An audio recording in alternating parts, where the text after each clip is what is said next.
হে everyone, good morning. তো আমি আবারও চলে এসেছি নতুন একটা ভিডিও নিয়ে।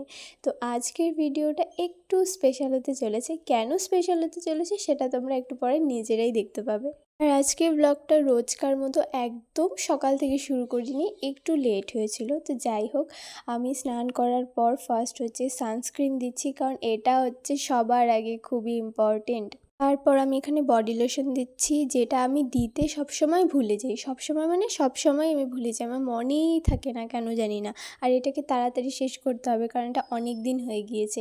দেখো, একটু কাজ করতে করতে আমি পুরো ঘেমে গিয়েছি। তারপর কাকিমুনিদের ঘরে এসে দেখি কি এই প্রজাপতিটা, আমি তো ফার্স্টে ভেবেছিলাম কি মরে গেছে। পরে ভাবলাম যে না, মরে যাবে এভাবে ফট করে ধরতে গিয়ে আমি যা ভয় পেয়েছি। তো যাই হোক, এটা মরেনি। তারপর এখানে হচ্ছে আদিপুরুষ মুভিটা দেখছিলাম। তো তোমরা কে কে দেখেছো আমাকে কমেন্ট করে জানিও। আর এই যে বলেছিলাম না স্পেশাল হতে চলেছে, এই যে এই মহারাজার জন্য স্পেশাল হতে চলেছে।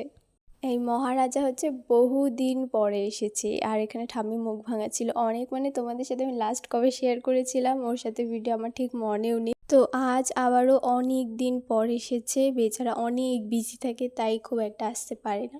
তারপর নিচে মার সাথে অনেকক্ষণ গল্প করার পরে ওপরে এলাম। আর আজকে যেহেতু খুব একটা রোদ নেই, তার জন্য ওপরে হচ্ছে কিছুক্ষণ বসাই যাবে, আর রোদ থাকলে তো এখানে থাকাই যায় না। আর এখানেও আমাকে চুল বেঁধে দিচ্ছিল।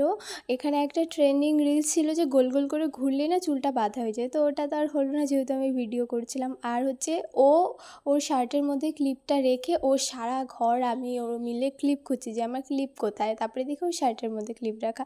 তো মা আমাদের জন্য অনেক কিছু নিয়ে এসেছে।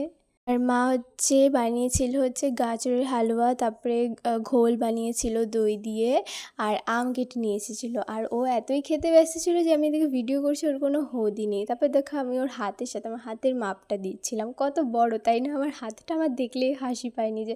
তাও তো ভাগ্যিস আমার নখগুলোর জন্য, ফলস নখগুলোর জন্য একটু বড় লাগছে। তারপর পুকি দাদা ভাইগনা ওকে নিতে এসেছিলো, বলেছিলাম পাপা দিয়ে আসবে, কিন্তু তাও পুকিদাই নিতে এসেছিলো। তো চলো তোমাদেরকেও টাটা।